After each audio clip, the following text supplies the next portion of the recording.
सगळ्यात पहिली महत्त्वाची गोष्ट आपण या चॅप्टरमध्ये काय शिकणार आहोत, तर बजेट बनत असताना, अर्थसंकल्प पास होत असताना त्यामध्ये संविधानिक तरतुदी कोणत्या आहेत, कॉन्स्टिट्यूशनल प्रोव्हिजन, म्हणजे त्या बजेटबद्दल संविधानामध्ये काय सगळ्या गोष्टी सांगितलेल्या आहेत हे आपण शिकणार आहोत। दुसरा महत्त्वाचा मुद्दा आहे एजन्सीज इन्व्हॉल्ड, बजेट बनत असताना कोणत्या सगळ्या संस्था त्यामध्ये इन्व्हॉल्ड असतात, कोणाचं काय कॉन्ट्रीब्युशन असतं, बजेटमध्ये कोणता डेटा घेतला जातो, हे सगळं आपण शिकणार आहेत।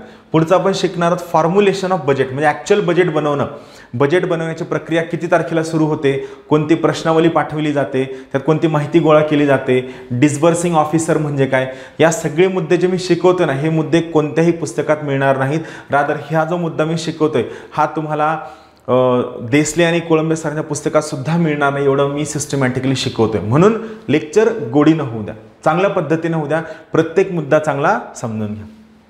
त्यानंतर कायदेशीर मान्यता हा पुढचा मुद्दा असणार आहे। अर्थसंकल्पाचे तत्व, वेगवेगळ्या तुटीत आपण काय केले, डेफिसिट शिकलोय, याला कोणता मुद्दा आपण शिकलोय, डेफिसिट शिकलोय, आठवतं सगळे डेफिसिट आपले शिकून झालेत, त्यातले 2-3 करंट अकाउंट डेफिसिट म्हणजे 2-3 छोटे छोटे डेफिसिट आहेत, ते आपण परकीय व्यापार ते सगळं संपल्यानंतर कव्हर करणार आहोत।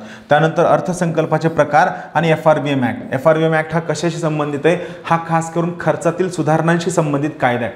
तर हे सगळं काय, कोणत्या कमिटीज आहेत, हे सगळं आपण यामध्ये छोट्या छोट्या टप्प्यानं हळूहळू शिकणार आहोत, राहील लक्षात। म्हणून हे न चुकता चांगलं लक्षात ठेवा, आपण हे सगळं जे शिकतोय हे आपल्याला कसं वर्कआउट करायचं आपण शिकणार। तर चला आपण एक एक मुद्दा सुरू करूया।